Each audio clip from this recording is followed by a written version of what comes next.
สวัสดีมื้อนี้ทีมงานของพวกเราจะมาผลิตหุ่นยนต์ยูโรซึ่งเครื่องอุปกรณ์มีดังนี้สว่านมือ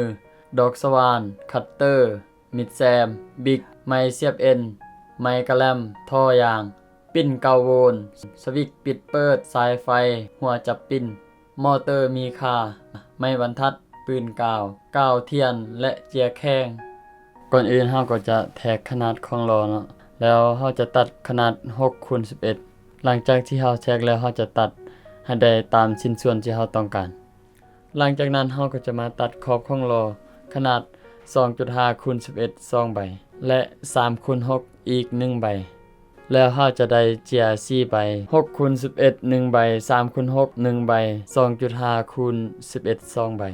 หลังจากนั้นเราจะเอาแต่ละข้างมาประกอบให้เป็นรูปล้อหลังจากที่เราติดแล้วมันจะมีรูปร่างแบบนี้หลังจากนั้นเราจะมาแทกกล้องล้อแล้วสิมี 2.5 2 อันแล้วเรามาตัดเป็นรูปวงมนเพื่อมาเป็นตีนล้อหลังจากที่เราได้ตีนล้อแล้วเราจะเอาท่อยางมาตัดเพื่อเป็นแกนล้อลื่นให้ตีนล้อปิ่นสบายตัดท่อยางได้แล้วเราจะนำไปติดใส่ล้อเลยหลังจากที่เราตัดแกนล้อได้แล้วให้พอดีกับรูปล้อแล้วเราจะนำไปติดใส่กรงล้อทั้ง2เบื้องเพื่อประกอบใส่ล้อเลยในเมื่อที่เราประกอบตีนล้อหันเราจะเอากาวจับยึดเพื่อจับตีนล้อบ่ให้มันหลุดหลังจากที่เราติดแล้วเราจะได้รูปทรงเป็นล้อหลังจากนั้นเราจะมาแทกแขนขา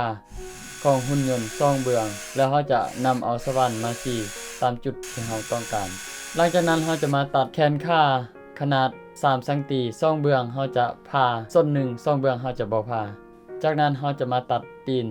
4 อันขนาด3 สังตีและเราจะตัดน็อต4 อันเพื่ออัดให้แขนขาอยู่บ่ให้รูดหลังจากนั้นเราจะมาตัดไม้ GN ขนาด 1.5 4 อันเพื่อเป็นแกนแขนขาของหุ่นยนต์หลังจากนั้นเราจะมาตัดคานล้อขนาด 1x7 3 อันและเราจะมาตัดคานล้อขนาด 1x6 2 อันแล้วเราจะเอาไม้ GN ติดใส่มอเตอร์เพื่อเป็นแกนของหุ่นยนต์แล้วเราจะเอาขามาประกอบใส่กันหลังจากนั้นเราจะประกอบน็อตเข้าเพื่อต่อแขนของหุ่นยนต์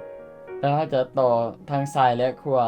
แล้วเราจะตัดส่วนที่เหลือออกหลังจากนั้นเราจะประกอบแกนแขนขาเข้าทั้ง2เบื้องซ้ายและขวาแล้วเราจะเอาไม้ติดอัดแขนขาของหุ่นยนต์ซ้ายและขวาจากนั้นเราก็จะตัดแกนที่เหลือออกแล้วเราจะติดแขนของหุ่นยนต์เพื่อไปประกอบใส่ล้อแล้วเราจะเอาน็อตอัดแขนขาของหุ่นยนต์ซ้ายและขวาจากนั้นเราก็จะตัดแกนที่เหลือออกอีกแล้วเราจะติดแขนของหุ่นยนต์เพื่อประกอบใส่ล้อแล้วเราจะเอาไม้กระแลมขนาด 1x7 2 อันติดทั้ง2เบื้องของล้อและเอาไม้